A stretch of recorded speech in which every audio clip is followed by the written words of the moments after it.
Bikes? Park? Noon? The text message from Lee said. Lee, Noelle, and I have had some of our best times together on bike rides. We've ranked the best movies and music videos of all time.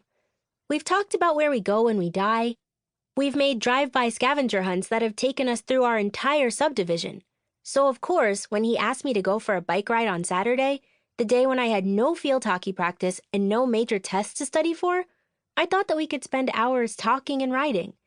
Then, maybe he'd ask me to sit on a bench, and he'd sit next to me, nervously, and he'd hand me a flower he'd pick from by the river and say that the flower was just as beautiful as I am. And then he'd confess his true feelings for me and ask that we get married when we're older and raise our family near our parents and grandparents in Featherstone Creek. Or we'd just ride bikes.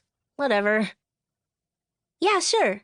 Thumbs up emoji, I answered, eager to hang out with him, but wondered if something was up. At least I knew one thing for sure. I think Lee is someone special, but no one knows that. Lee and I had been close friends for years, but lately I'd felt our relationship was changing. We were getting older, more mature, and it felt like our friendship was also moving in that direction. We were having more in-depth talks about the future, the world. He'd been asking to come to Sunday dinner every week. Yes, my mother's cooking was good, but was he really just there for the food?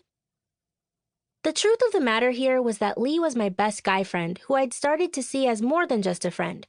But if I told him that, a few things could happen. 1, he could confess he feels the same way. Or 2, gasp, ugh, ah. He could say, I like you, but I don't like you. And then things would be different. He wouldn't come over for Sunday dinner anymore. He wouldn't text me funny videos of squirrels twerking. We wouldn't ride bikes together. And we wouldn't go to our lake houses together and hang out all day.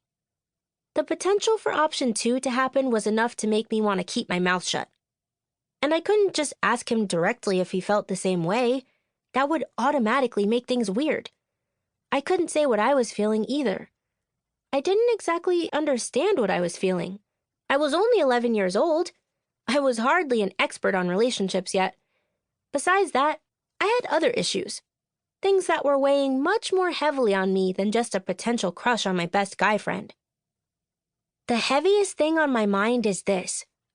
I can only tell the truth. About everything. About the weather, my grades, my preference for chicken over steak, and, of course, who I might have a crush on. And this predicament, or superpower depending on who you ask, is all thanks to one woman. Victoria. I met Victoria a couple of months ago at the funhouse at the Featherstone Creek Festival. She claimed to be a fairy godmother, and she put a spell on me that makes me tell the truth.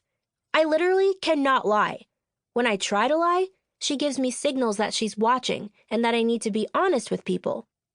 Say I'm talking about how I don't like asparagus, even though I really do. All of a sudden, I'll get hit with a sneeze attack. It's like Victoria has sprinkled pepper all over my lunch. The only way to get it to stop is to confess that I really do like asparagus. In other words, tell the truth. In fact, the only way she'll lift the spell entirely is if I tell the truth entirely. To everyone. No matter what. I've tried to hold back truths that would hurt people, or at least not say them out loud so that other people could hear them and possibly be hurt. I like making people happy. I get joy out of seeing others happy. So instead, I write my truths down in a secret blog to keep people's feelings from being hurt. Which has worked.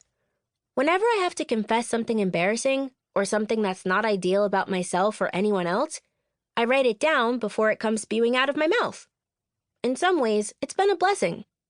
Since I've been telling people my honest opinions out loud to their faces, I've been doing fewer things to make other people happy and more things that I want to do. Following my own passions, like writing for the school newspaper, picking out my own clothes. In other ways, it's been a curse. I told my dad that I didn't necessarily want to be a lawyer like he is, and it didn't go over too well. Granted, I told him by making a scene at a restaurant like a baby having a temper tantrum.